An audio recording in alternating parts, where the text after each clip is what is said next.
Now, here's Chief Meteorologist Tony Petrarca with your live Pinpoint Doppler 12 Futurecast. Well, anytime you change an air mass from cold to mild or vice versa, this time we're going from cold to eventually mild, you create weather, wind, clouds, precipitation. It's what happened early this morning. A warmer air or mild air initially trying to work in. It created the band of snow. The mild air moving in right now, so it's mostly rain showers and there's certainly no more snow. And that trend will continue into Saturday. Here's the breakdown. First, live Pinpoint Doppler 12 radar.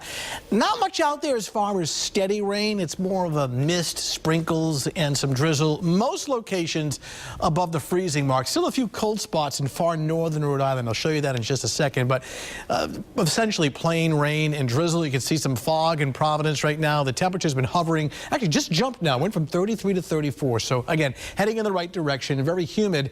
Temperature at 86%. Now, further to the north, in places like Cumberland, Emerald Bay Retirement Living Center, it's 29, just below freezing. We have a number of these live remote weather stations situated all across the state, sending back the data in real time. It's extremely helpful, especially in situations like this where, you know, many locations are above freezing, but every now and then you find a spot where it's just below freezing. So some untreated surfaces next hour or two in far northern Rhode Island may be a little icy, but the trend will be for even in northern sections for the mild air to take over. So the precipitation of both snow and rain from today, the steadiest of pulling away, but there's more off to our south and west, and the developing storm that we're expecting is still behind me off the map across the Midwest. That's headed our way tomorrow with warm temperatures, gusty wind, and steady rain. Speaking of temperatures, there they go. Warming up by 6 o'clock in the morning. It's already mid-40s on the South Shore and upper 30s across northern suburbs.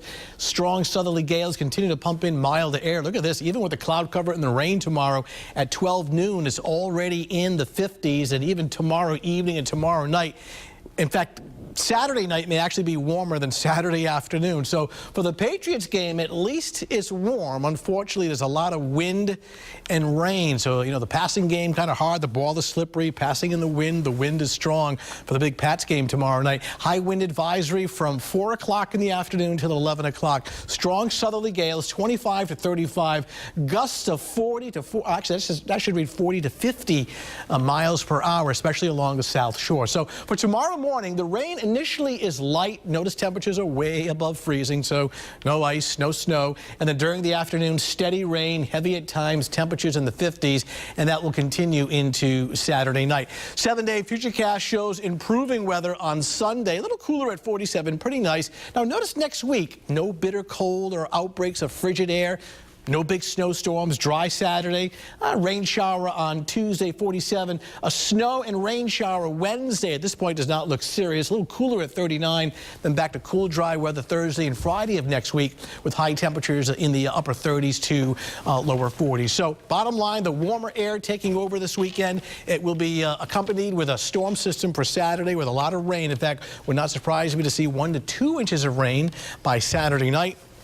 Whole thing is out of here on Sunday. A better day on Sunday with partly sunny skies and temperatures in the mid-40s. The Patriots game, unfortunately, the rain blowing sideways, some strong wind. The passing game will be interesting. If they win, it doesn't matter. That's it. We'll take the W. Okay, thanks, Tony. New at 5.